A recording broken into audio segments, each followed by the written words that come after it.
Aimables abonnés, chers amis amoureux et passionnés des sciences économiques et de gestion, bienvenue sur Côte d'Ivoire Economics, la chaîne de l'économie, votre chaîne à vous. Alors, pour cette rubrique d'aujourd'hui, nous allons aborder un thème que vous savez déjà, celui de savoir comment planifier économiquement votre vie, que ce soit votre vie personnelle ou professionnelle.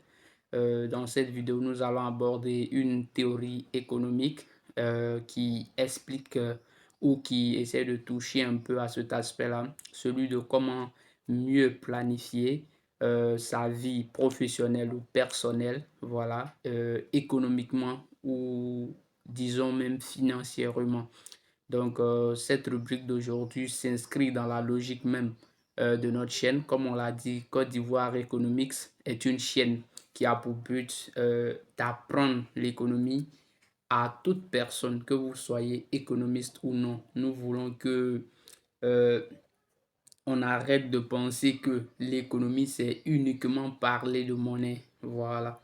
Et c'est ce que pense l'opinion générale. Quand on dit économie, c'est une filière dans laquelle on parle uniquement de la monnaie. Donc, à travers nos différentes rubriques, on essaie de toucher tous les aspects des sciences économiques pour montrer que l'économie, c'est pas uniquement la monnaie. L'économie, c'est d'abord une science sociale. Donc, elle touche aux questions euh, de monnaie, aux questions économiques, aux questions de marché, aux questions d'industrie, aux questions environnementales, tu vois. Donc, l'économie, c'est une science pluridisciplinaire qui ne parle pas uniquement de monnaie. Donc, dans cette rubrique d'aujourd'hui, nous allons parler un peu finance, mais dans la logique, c'est un peu aussi personnel, un peu social, voilà. Parce que le fait de savoir planifier sa vie économiquement ou financièrement, ça permet de permettre aux habitants de la société de maintenir un niveau de vie stable durant toute leur vie,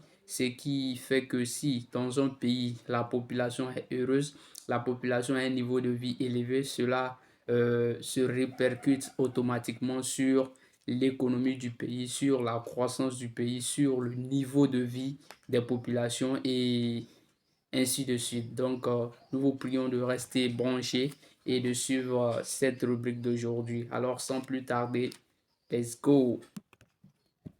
Alors, comme on l'a dit, en économie, nous avons plusieurs théories économiques qui traitent des questions de consommation des individus, c'est-à-dire les fonctions de consommation de John Maynard Keynes. Nous avons aussi plusieurs d'autres théories qui traitent de ces questions-là.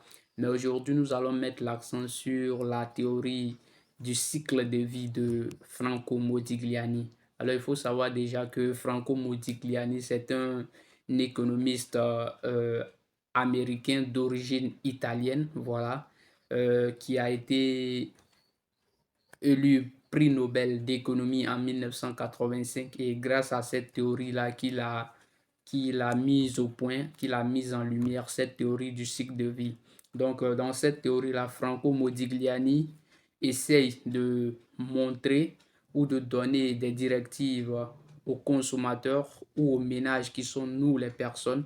Il leur donne des directives pour savoir lisser les consommations, c'est-à-dire il montre dans cette théorie-là comment est-ce que l'être humain, comment est-ce que l'agent économique peut lisser sa consommation, suivre sa consommation, ce qui va lui permettre d'avoir une consommation stable durant toute sa vie. C'est-à-dire que quelles que soient les variations de son revenu, parce qu'on sait que le revenu ne peut pas toujours être stable. Le revenu ne peut pas toujours croître à la hausse. On sait que un individu qui travaille dans une entreprise, l'entreprise peut tomber en faillite, ce qui va faire que son salaire aussi va diminuer.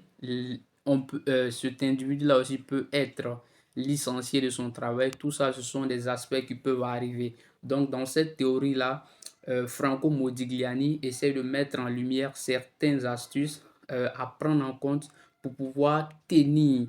C'est-à-dire que grâce à cette directive qu'il donne là, l'individu, même si son salaire augmente ou arrive un jour à diminuer, euh, lorsqu'il applique cela, ça permettrait à cet individu-là de garder toujours le même niveau de consommation pendant qu'il travaille pendant sa période active et pendant sa période de retraite.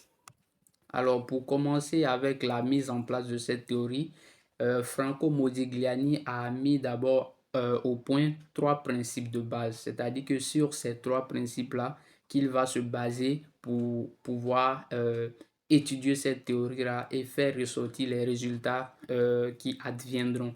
Donc, dans cette théorie-là, au début, au niveau des principes, Franco Modigliani va diviser la vie de l'homme en trois périodes. C'est-à-dire que pour lui, l'homme, durant toute sa vie, on peut diviser cette vie-là en trois périodes. La première période est la période de jeunesse où l'homme est encore dépendant peut-être de ses parents, où il n'a pas un revenu stable. Donc pendant cette période-là, l'homme a la possibilité de s'endetter pour pouvoir financer peut-être ses études ou sa consommation. Donc déjà, il y a la période de jeunesse où l'individu n'a aucun revenu et il arrive à ce qu'il s'endette pour pouvoir payer ses études dans le but d'accéder à un emploi qui lui permettrait de rembourser ces dettes-là une fois en activité. Ensuite, il y a la période adulte où l'homme est maintenant en activité et il reçoit un salaire. Donc, lorsque cet individu-là reçoit ce salaire-là, c'est-à-dire que au niveau de la période active, de la période adulte, l'homme a deux contraintes.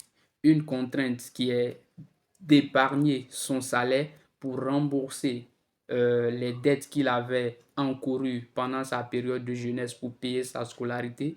Et la deuxième contrainte est d'épargner aussi de l'argent à côté dans le but de préparer sa retraite future. Parce que l'homme sait qu'il ne restera pas toujours en activité. Et lorsqu'il ne sera plus en activité, pour pouvoir maintenir cette habitude de consommation qu'il a étant en activité, il faut qu'il divise ce salaire-là en trois. Voilà, le salaire, il va être divisé en trois, c'est-à-dire sa consommation pendant la période active, une autre part pour rembourser ses dettes pendant sa période de jeunesse et une autre part pour préparer la retraite. Alors, la troisième période de l'homme que va énumérer Franco Modigliani sera la période de retraite.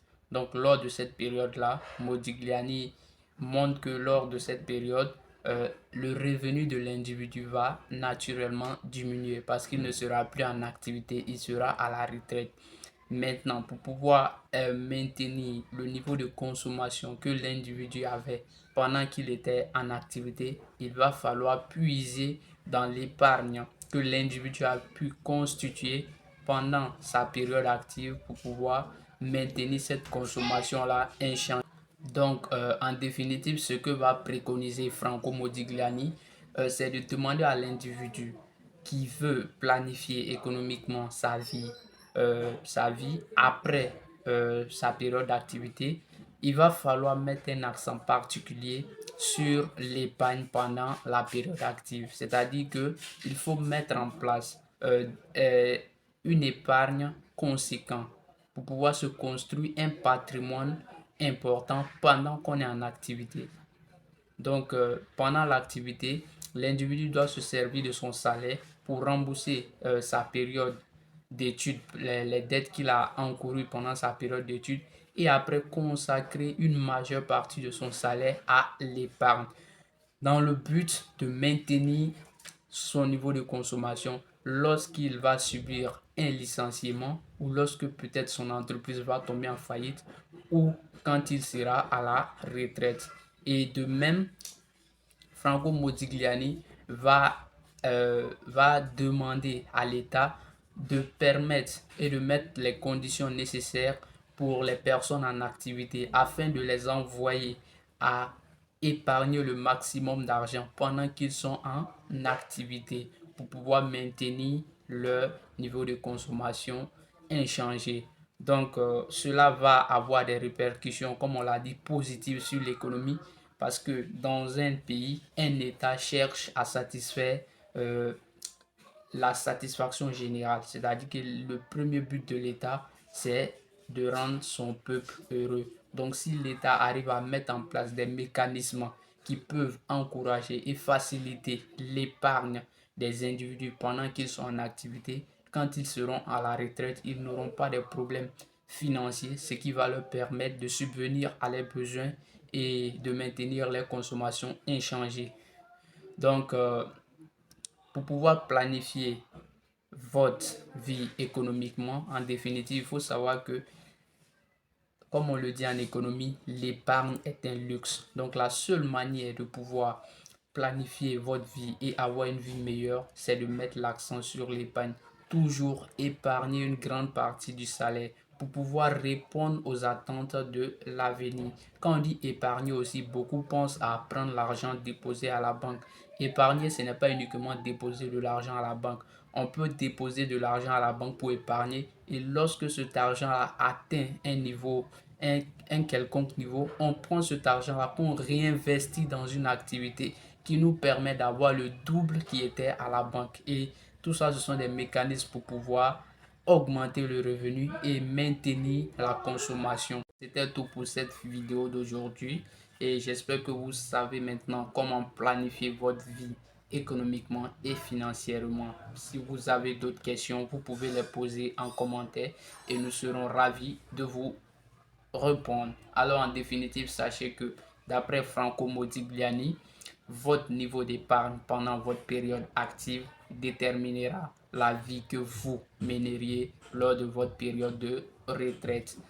Alors, vous savez maintenant, la balle est dans votre camp pour maintenir votre consommation inchangée et dans votre période active et dans votre période de retraite. Merci et à bientôt.